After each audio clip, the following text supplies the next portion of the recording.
Ada 4 golongan manusia, saudara, yang dirindukan oleh surga.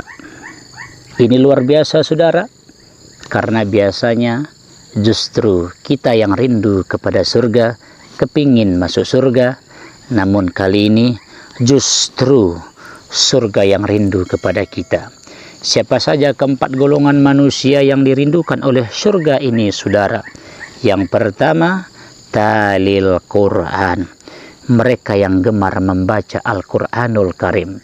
Dalam satu hadis yang diriwayatkan oleh Imam Tirmizi, kata Rasulullah, barang siapa yang membaca satu huruf Al-Quranul Karim, maka ia akan dibalasi pahala dengan 10. Dan tidaklah alif lam mim itu satu huruf, namun alif satu huruf, lam satu huruf, mim satu huruf. Artinya, saudara, kalau kita membaca alif lam mim, maka saudara kita sudah dapat pahala 30, saudara.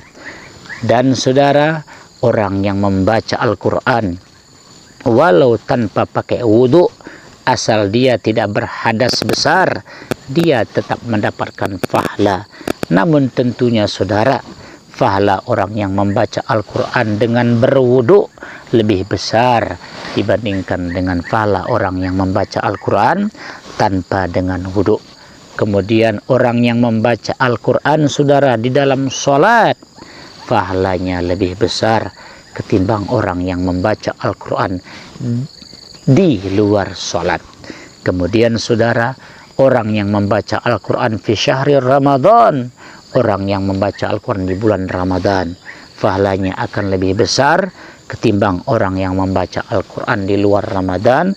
Karena Ramadan, saudara, adalah bulan dilipat gandakannya pahala di sisi Allah Subhanahu wa Ta'ala.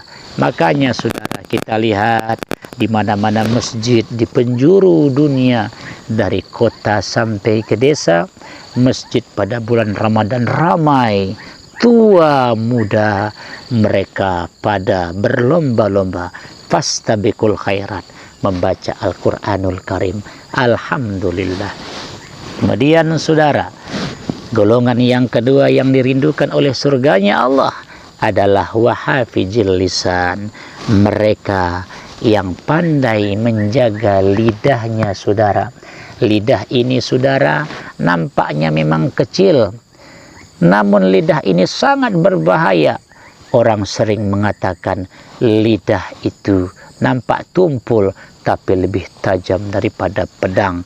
Bahkan ada ungkapan, kalau pedang melukai tubuh masih ada harapan sembuh, tapi kalau lidah lisan melukai hati, kemana obat akan dicari?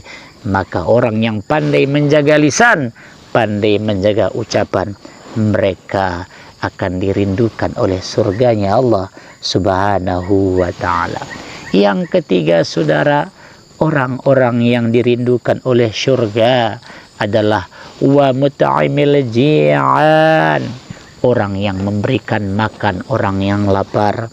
Saudara yang berbahagia, di bulan Ramadan, di luar Ramadan, betapa banyak saudara-saudara kita yang mereka punya ekonomi yang serba minim, tidur di kolong-kolong jembatan, haus melilit kerongkongan, lapar mereka rasakan setiap harinya, saudara. Saudara yang berbahagia, Ramadan tiba, maka salah satu daripada hikmah Ramadan itu, saudara, menimbulkan rasa cinta kepada sesama, khususnya sesama muslim. Karena Ramadan pada saat itu seluruh orang-orang yang beriman yang memenuhi syarat diwajibkan berpuasa saat itu, maka terasa kepada kita, oh ternyata begini rasanya lapar, oh ternyata begini rasanya haus. Saat itu juga, saudara, akan timbul rasa cinta kepada sesama. Bagaimana saudara-saudara saya, kalau saya hanya merasakan di bulan Ramadan ini saja, itu pun habis berbuka saya bebas makan apa saja karena saya bisa beli, saya punya uang. Sementara saudara-saudara saya, mereka selama ini merasakan haus dan dahaga tidak hanya di bulan Ramadan.